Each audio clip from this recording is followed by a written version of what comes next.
Welcome to Session 3 of the Quality Management Training Program.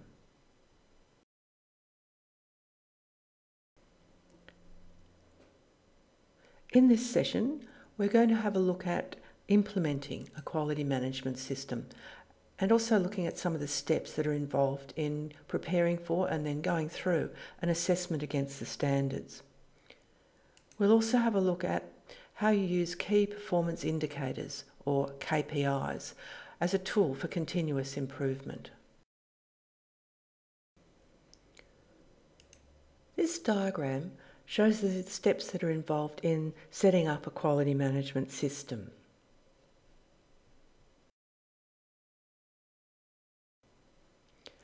The steps involved in implementing a quality management system start really with establishing who's going to run the process. So you might want to think about setting up a working group or a coordinating body of some sort to oversee the process. You then want to have a look at what you've already got in place. So that means reviewing the current procedures or systems that you have in place to manage and monitor quality. The next steps involve looking at how the organisation is performing against standards. So you need to think about which set of standards you're going to use to assess against, and then the sorts of tools you might use to conduct that self-assessment, and also the resources you'll need. So you do need to set aside some time to carry out a self-assessment. You need to plan it and think about when it's going to be done, who's going to do it, and what's needed. Conducting the self-assessment is the final part of that process, and once you've completed your self-assessment and your own internal review, then you can think about an external review. So if you're going to have a third-party verifier or external auditor have a look at your compliance with standards, then you need to think about scheduling that and getting ready for it. Once the external review or audit's actually been conducted, then you're going to have a report, feedback from your reviewers about the extent to which you meet the standards or where there are gaps or improvements that need to be made. So once you have that picture back of where improvements could be made, it's a matter of addressing those findings, because that's the last step in making sure that the organisation complies with a set of standards. Once you've reached compliance with a set of standards, then the final part of a continuous improvement process is to put that cycle of continuous improvement into place. So obviously that part of that is maintaining the compliance with standards, but it's then looking at things like your KPIs and other indicators as to how you can then take the organisation forward and not just meet the standards, but move towards excellence.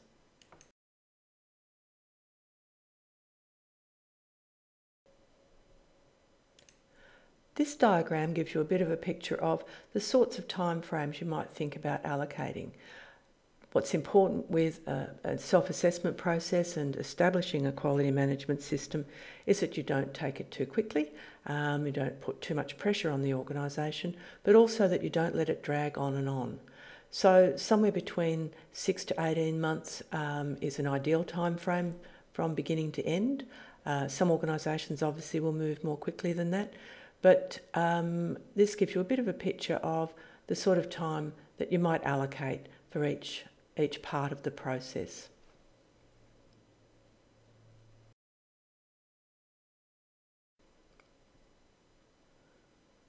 We're going to have a look now in a bit more detail at conducting an assessment against the standards. So one of the steps was selecting the sort of tools and resources that you might need to conduct that self-assessment. And in looking at what you might use, you need to think of a few things.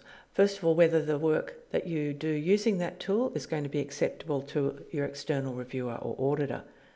And also how easy the tool is going to be to use, whether it's actually going to save time or whether it's actually going to add time to your self-assessment process. You also need to think about how useful the tool might be over time and whether it's got longer term benefits in terms of things like your planning and reporting and your continuous improvement processes. And finally, of course, the financial cost.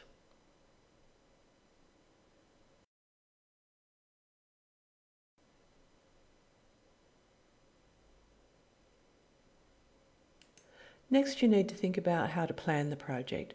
That means identifying and also documenting things like the responsibilities, who's going to do what. You need to allocate responsibilities obviously for coordinating the whole process, but also for things like completing different sections of the self-assessment. You need to think about timeframes, and that you've got timeframes not just for getting things done, but also for things like the review and sign-off by whoever's responsible for completion of areas of the self-assessment. And you need to actually set out the tasks for self-assessment as a plan. So assessing the time that's going to be involved in self-assessment for each area and breaking that up into manageable sections.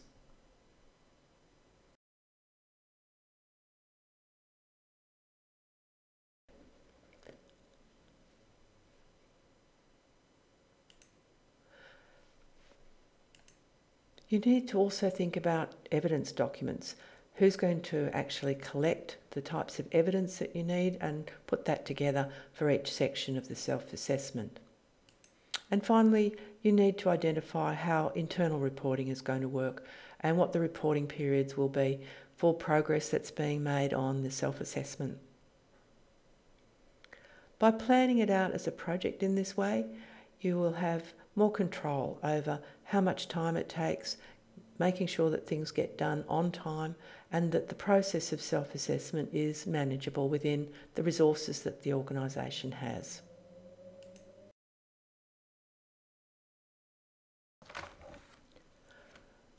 Once you've planned out your self-assessment, then completing the process of the self-assessment can be relatively simple. First thing is to actually review what each standard requires that you have in place, and then to document what you have got in place that demonstrates that you meet that particular requirement, and then to collect that evidence. Now, evidence documents are things like your policies and procedures, etc., your information about how you carry out your services and activities, and most importantly, feedback from service users and other stakeholders that gives it a sense of how well you've been meeting the needs of those particular service users.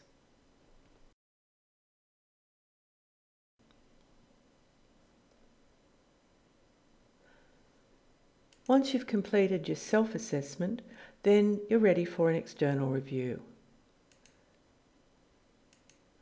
First step in that is to select your external reviewer, your third-party verifier, and there's a panel of approved providers available from NDS.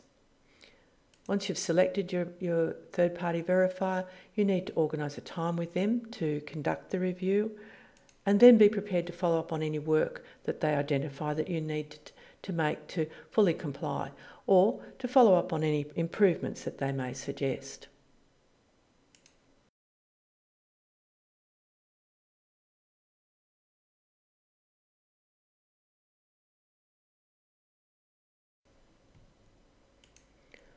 Finally, let's have a look at the use of the KPIs, the key performance indicators, in the whole process of continuous improvement. Your KPIs are really just a way of setting targets for how well you do in the future. Starting point is to have a look at how your results are going against a KPI. So let's take a KPI like the percentage of complaints that are handled effectively, where the service user is happy with the outcome. You might have got 80% this year, and obviously you've got an area where you could be making improvements. So the first thing is to look at how you might actually address that, how changes you might make in the complaints management process that would give you better results. And then you set a target for the coming years. So if we're not being too ambitious, we might say, let's get that up to 85% for the following year. And then you would review the results against that target at the end of the year.